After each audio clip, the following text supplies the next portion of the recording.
Now, with those slightly more advanced prompting techniques and concepts covered, it's again time to practice what we learned and to see more examples. And for this, I again created a couple of exercises, a couple of tasks you can go through, and a couple of tasks where I would definitely recommend that you try them on your own first, before then taking a look at my solutions, which I'll show you over the next lectures. But again, definitely give those tasks a try on your own first. And the goal, of course, is that you come up with prompts that in the end give you outputs that fit those tasks here.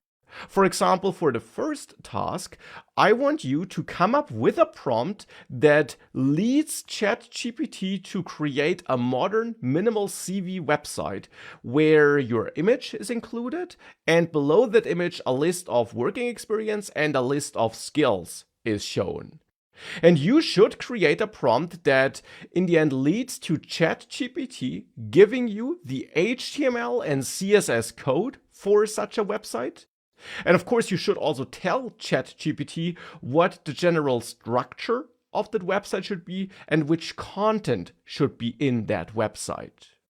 That's the first task. And of course, as always, there will be an endless amount of possible solutions for this task. So definitely also share your solutions in the Q&A section with your fellow students. In the next lectures, I'll just show you a couple of possible solutions, a couple of possible prompts, which I came up with.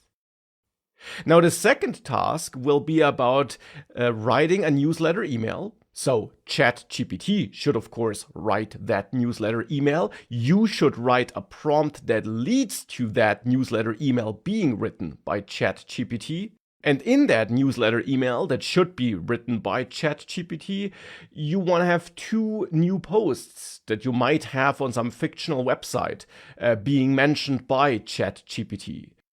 So again, you should write such a prompt. And here I want you to use this ask before answer prompting technique to make sure that ChatGPT writes a better newsletter email than it might write without that technique being used.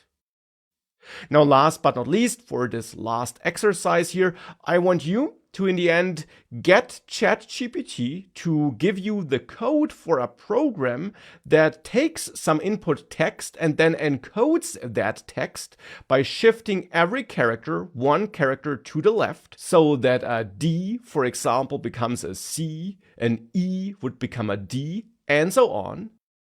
And I want you to come up with a prompt that in the end gets ChatGPT to give you the code in 2 different languages, which could be considered to be a use case for perspective prompting.